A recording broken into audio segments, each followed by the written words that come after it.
Infocode Македонија. Smart Stock Solution Warehouse Management System. Серијал кориснички упатства за SSS VMS. Корисничко упатство за издавање по основ на нарачка од купувачи. Издавање или излез на обичен идент. Од почетниот екран на SSS VMS се одбира модулот VMS. Достапните модули се разликуваат по корисник и ги одредува администраторот. Сепак, повеќето корисници имаат пристап до модулот VMS. На вториот екран се одбира втората опција – излез или издавање. На третиот екран почетно се прикажуваат сите нарачки. Најновите нарачки се прикажуваат најгоре. Се одбира потребната нарачка за излез.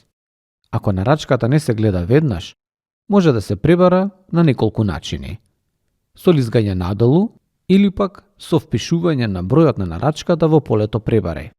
Сепак, наједноставниот и најбрзиот начин и начинот кој што Infocode топло го препорачува е да се скенира баркодот на нарачката за излез со помош на PDA уредот. По изборот на посакуваната нарачка се отвара диалог прозорец со известување за креирање на нов материјален документ за таа нарачка.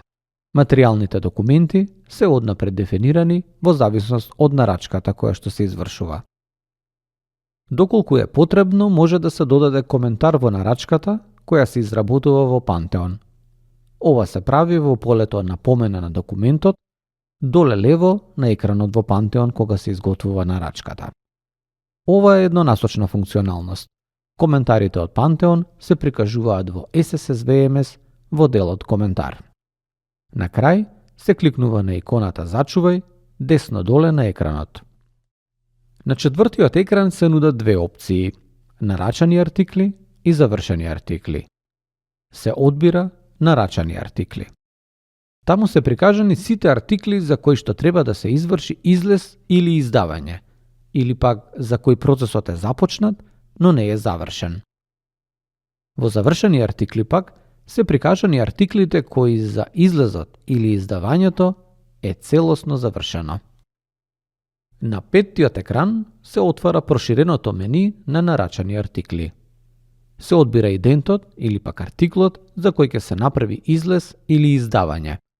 Во овој случај станува збор за обичен идент, идент без лот, серијски број или пак рок на употреба.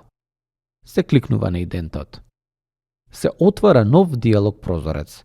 Во првиот таб се внесува количината на артиклот за излез или издавање. Овде се внесува првата единична мера. Втората единична мера се пресметува автоматски. Во примерот кој го користиме, единичната мера 1 се парчиња, додека единичната мера број 2 се кутии. Исто така треба да се наведе и локацијата. Во нашиот случај, тоа се 4 нули. На крај се кликнува на иконата Зачувај десно доле на екранот. И за крај, во завршени артикли се наоѓаат идентите за кои е завршен излезот или пак издавањето.